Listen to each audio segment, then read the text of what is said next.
Ir liko devynetai, numerologiškai, kas esat gimę 9 dieną. Na, pirmiausia, jeigu imti vaikus, tai vaikai devynetai labai aktyvūs. Galima sakyti, kad jie tiesiog kaip su propeleriu. Jie, žinokite, tokie žmonės turi viską.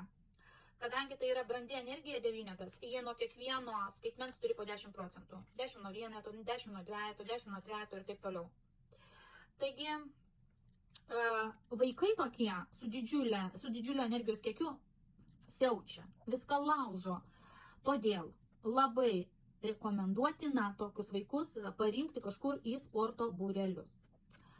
Toliau, šiaip devyneto energija yra karinga. Tai tiesiog devynetai yra, galima sakyti, kaip kariai, nuolat kare.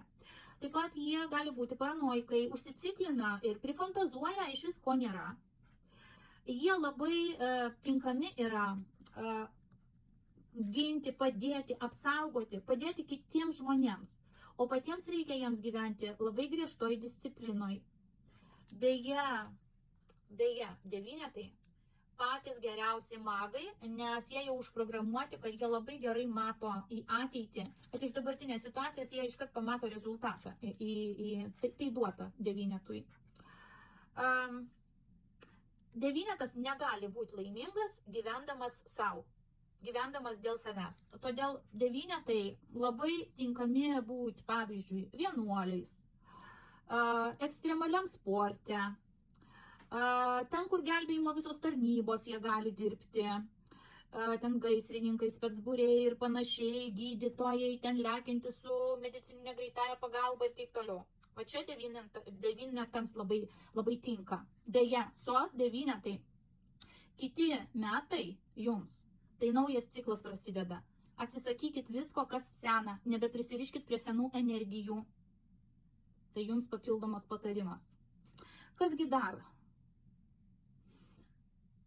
Dar devynetas, žinot, turi tokią kaip nematomą karūną ir jie galvoja, aš geriausias, aš žvaigždė.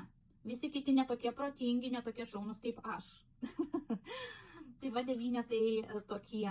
Jeigu meiliai devynetas, tai žinot, iš pradžių devynetas jums po kojų padės viską. O po to devynetas paims kontrolę ir jūs kontroliuos. Tai va, su devynetu geriausia kaip daryti? Visada sudaryti sutartis. Prieš darant kažką kartu su devynetu, aiškiai susitarti. Va čia tu darysi, čia tu atsakingas, čia aš. Nes jeigu taip nepadarysite, tai devynetas žinot kaip padarys.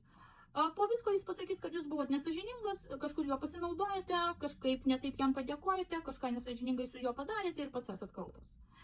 Tai va, tokie ypatumai yra devynetui. Komentuokit, ar tai apie jūs, ar tai apie kitus žmonės, ar atpažinote.